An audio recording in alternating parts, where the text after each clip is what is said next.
Yeah. We became friends after drinking and playing football for the same team in Aylesbury. After many Saturday nights in the town, we would still manage to get to football on a Sunday morning.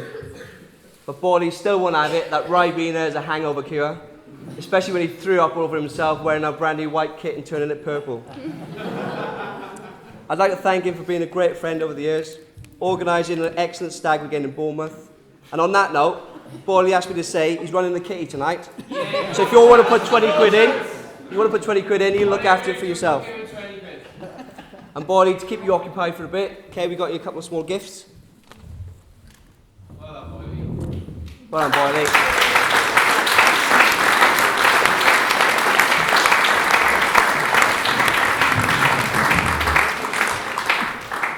And yes, you better sit down now, because it's about you. Hey, have you seen it?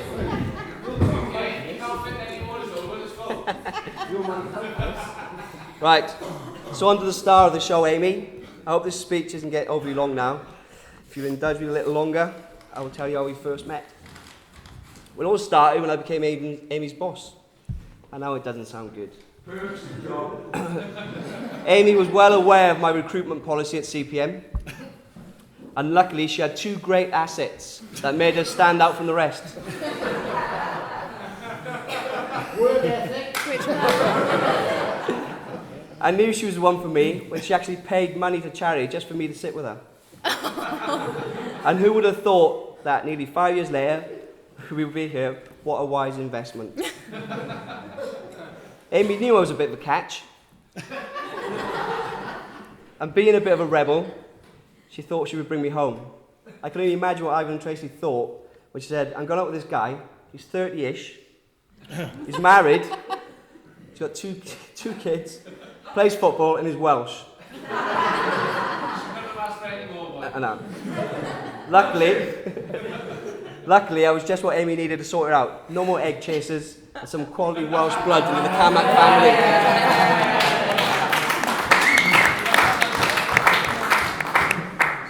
In all seriousness, I'll start again. In all seriousness, though, Amy, thank you for marrying me. I'm officially the happiest man in the world. I thought I had prepared myself quite well today, but nothing could have prepared me for when I saw you walk down the aisle. You look absolutely stunning, but then you look stunning to me every day, even without makeup. Oh, you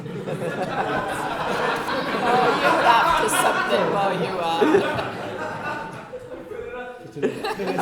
A bit sick there, sorry.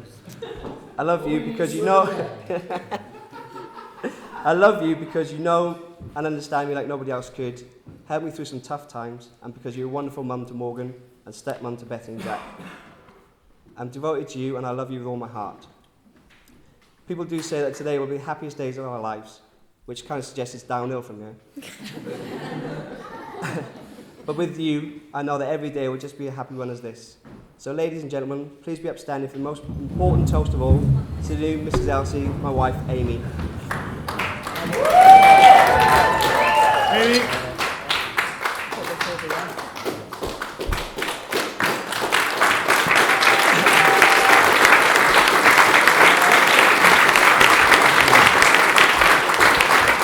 Right. I need to pass you over now to my blue-nosed best man, Boyley. I'm sure there'll be lots of lies in his speech, maybe some racism, lots of quotes, but no truth. Boyley.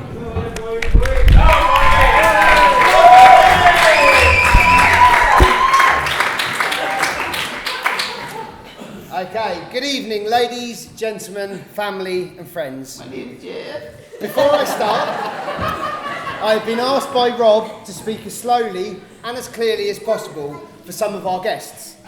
With Rob basically now being English, he didn't think some would be able to understand what I'm saying. If you are struggling to understand me and you don't know what is happening, ask some of the English guests, okay?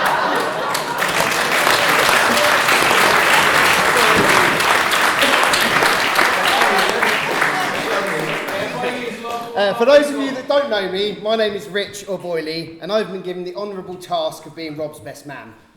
I stand before you today with a great feeling of pride and honour after being asked to be Rob's best man.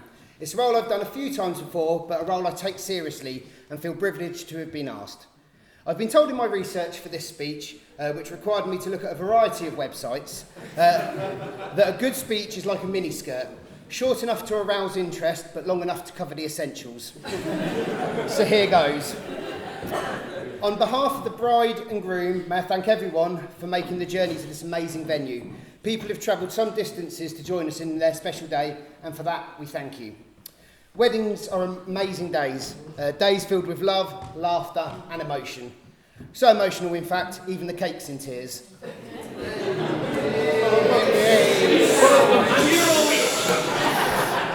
Okay, before I undertake the customary duty of giving Rob an uncomfortable few minutes, something I'm sure Amy will unfortunately experience later on in the bridal suite, it's my official role to reiterate Robert's words and say how wonderful the bridesmaids look. You all look amazing, so please join with me and raise a glass to the bridesmaids.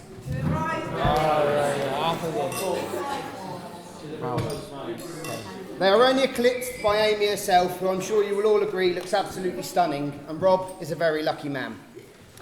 Before I go any further, Amy, would you place your right hand on top of the table? And Robert, would you please place your left hand on top of Amy's?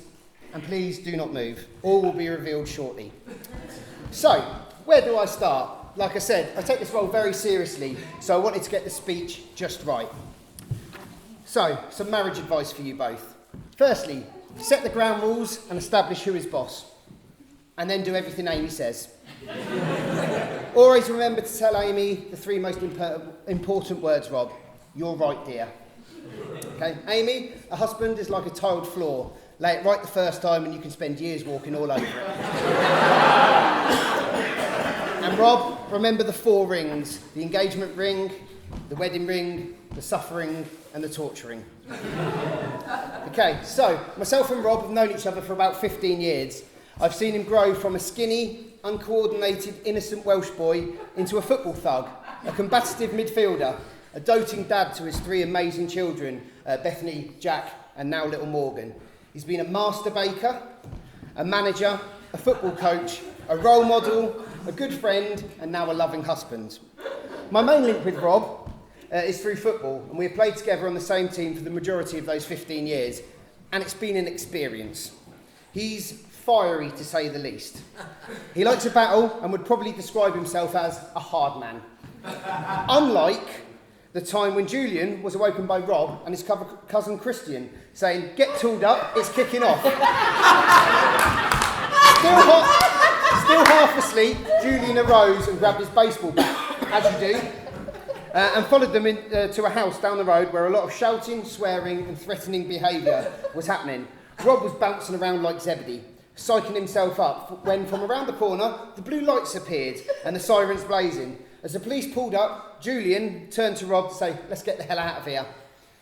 Only to see Rob 100 metres down the road sprinting as fast as his skinny little legs would carry him and leaving Julian to face the police, the baseball bat still in hand. Thanks, Rob. A yellow streak is not known in our Rob. He likes to handle his own business on the pitch. His usual sayings of, "Oh, I didn't know we were playing like that, ref," or "Fine, if he's allowed to, then so will I," are regularly heard on football pitches around Aylesbury. This usually is followed by a booking and a £10 fine. Amy, you're going to have to keep a tight rein on Rob's pocket money. This was all except the time when Rob managed to get himself a 146-day ban and a £106 fine for threatening to burn the referee's house down.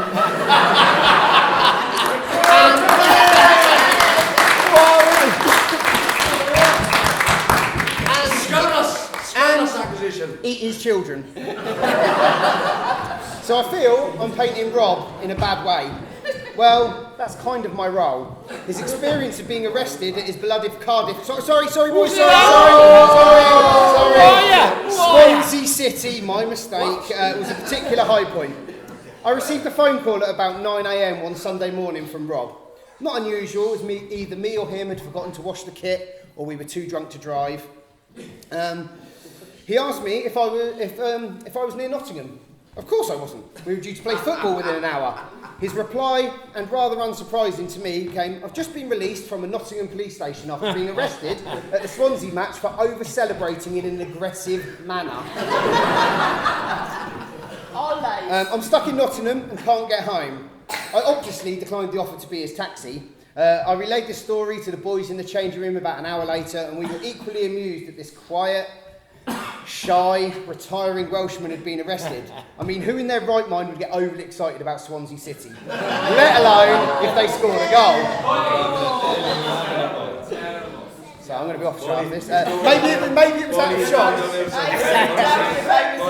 I do believe a Nottingham cab driver had one hell of a fee, though, bringing Robert home. I do actually have a copy of his character reference that had to be sent to the court on his behalf. I will read a few parts of it. I feel it is safe to say that Rob gave most referees more than a hard time during his younger days. But during recent years, I've had the pleasure of watching him mature into a responsible young man, both on and off the pitch. Liar. Okay? Off the field, I've observed him to be an excellent father to his 2 children. Truth. Consequently, news of his recent arrest has taken all of us by surprise. It seems somewhat out of character. It didn't. Okay, knowing that Rob evaluates most events in his life, he doesn't. I feel sure, therefore, that he will learn from his mistake and make sure that it doesn't happen again.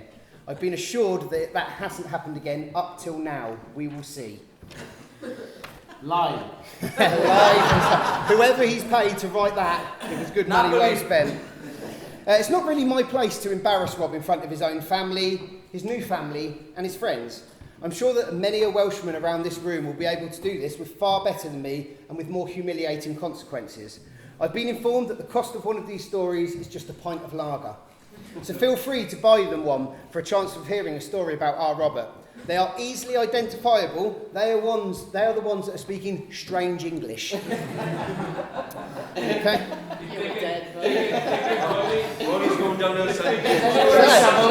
So, it would be wrong of me not to mention the stag do. A weekend in Bournemouth to some may paint a picture of a relaxing time at a typical English seaside resort.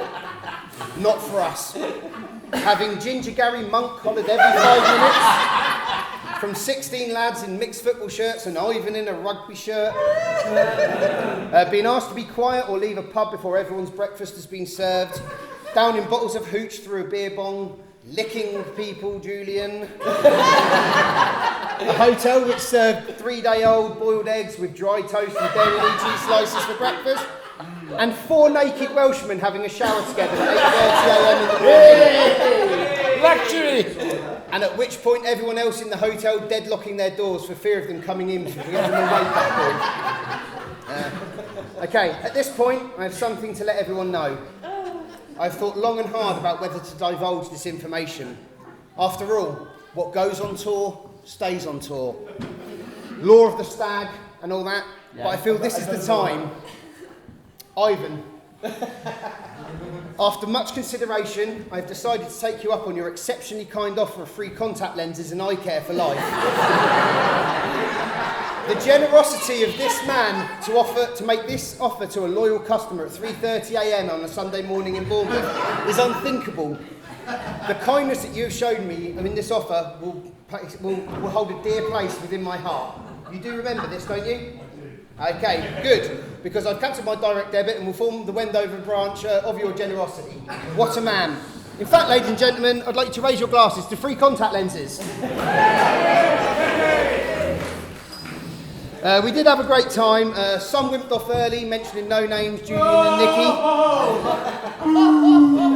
8 o'clock on the Saturday night, that's all right, but we all returned home safe and sound, if not a little worse for wear. So my time is almost up. But before I go, I'd like to take this opportunity to remind everyone why I asked Rob to place his hand on top of Amy's. Rob, it is with great pleasure that I give you the last 5 minutes in which you will ever have the upper hand over Amy.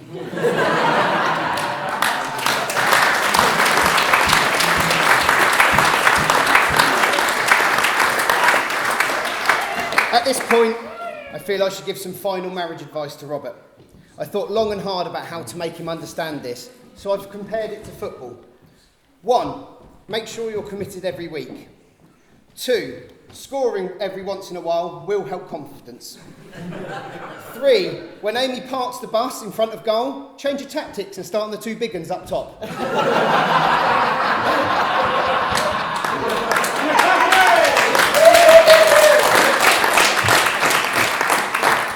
Tackling from behind is a red card offence and could find you training on your own. Don't get too big-headed after a man-of-the-match performance. There is no I in team. And finally, produce good results in training every day as well as match day, because the boss is the one who decides if you get a contract extension or gets rid of you for a younger, more prolific forward. So Rob and Amy, while standing here in front of your friends and family on your special day, I feel honoured to have been asked to be a part of it. It is a privilege to be here, and I would like to wish you happiness, love and success in your future together. You're an amazing couple. Everyone here will agree that you're perfect together. I look forward to being a part of many more happy memories in your future. So ladies and gentlemen, please stand, raise your glasses to Rob and Amy, to the bride and groom. Thank you. Ladies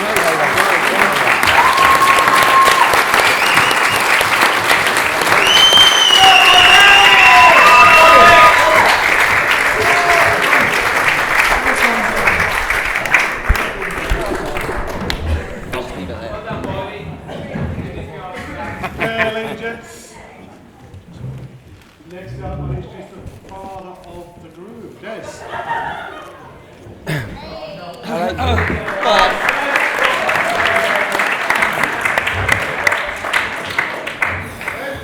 I'd have to put my Sven Goran Eriksson glasses on, otherwise you wouldn't recognise me.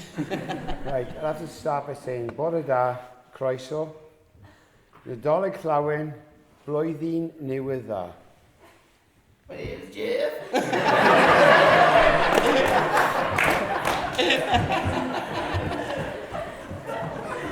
I would like to take this opportunity to thank each and everyone for attending today's auspicious occasion of the marriage of Robert and Amy, to celebrate the unity together as Mr. and Mrs. Darcy. To say that the bridesmaids and maids of honour were stunning would be an understatement.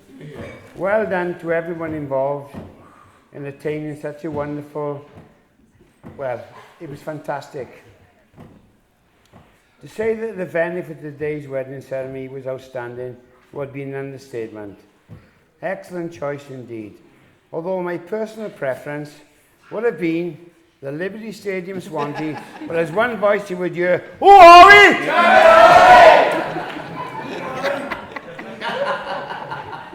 However, I would like to express my thanks to my wonderful wife, Joan. Thank you, Joan, for just being you and always being there for our family and myself at all times. There's an old saying that behind every good man, there's a good woman. So eventually I'll find somebody.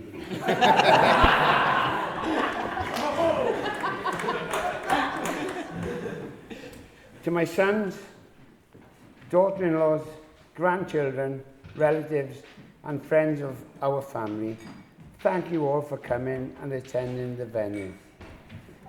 To Ivan and Tracy and other family members, thank you all for helping to make today's wonderful occasion possible. To make everything run smoothly takes a lot of planning and organisation. Well done. You have both achieved perfection.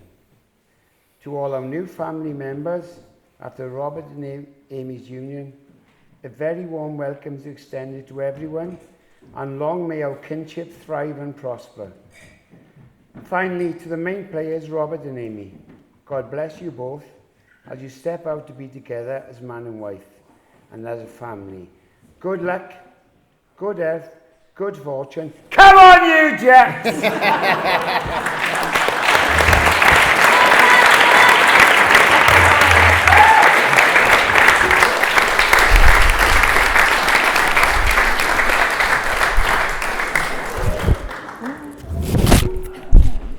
Thank you, Des.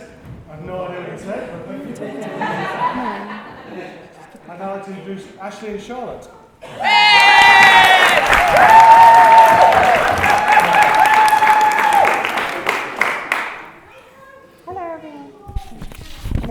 Nervous. For those of you who don't know me, my name's Ashley. I'm matron of honour. I'm one of the 3 pieces of a very strong friendship. Hello everyone, my name is Charlotte and I'm another one of those 3 pieces and maid of honour to the final, very stunning piece, the new Mrs. Amy Elsie. I'd like to say that Amy and I had this instant bond where we just clicked. Actually, we didn't like each other much at first.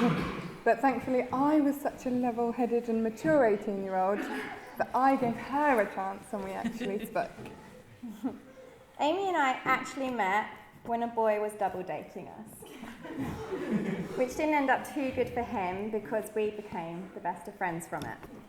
This led to us meeting Ashley and the 3 of us working behind a bar together in Tame, where we actually probably earned more from tips than we ever did in our wages. The time we spent together working in that pub, the 3 of us, is still one of my favourite times of life.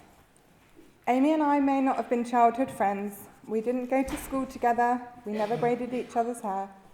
We never played dress up. Well, actually, the 3 of us may have done that a few times. We don't actually have any memories to speak of before the age of 17, but none of that matters, as I feel I've known you my whole life.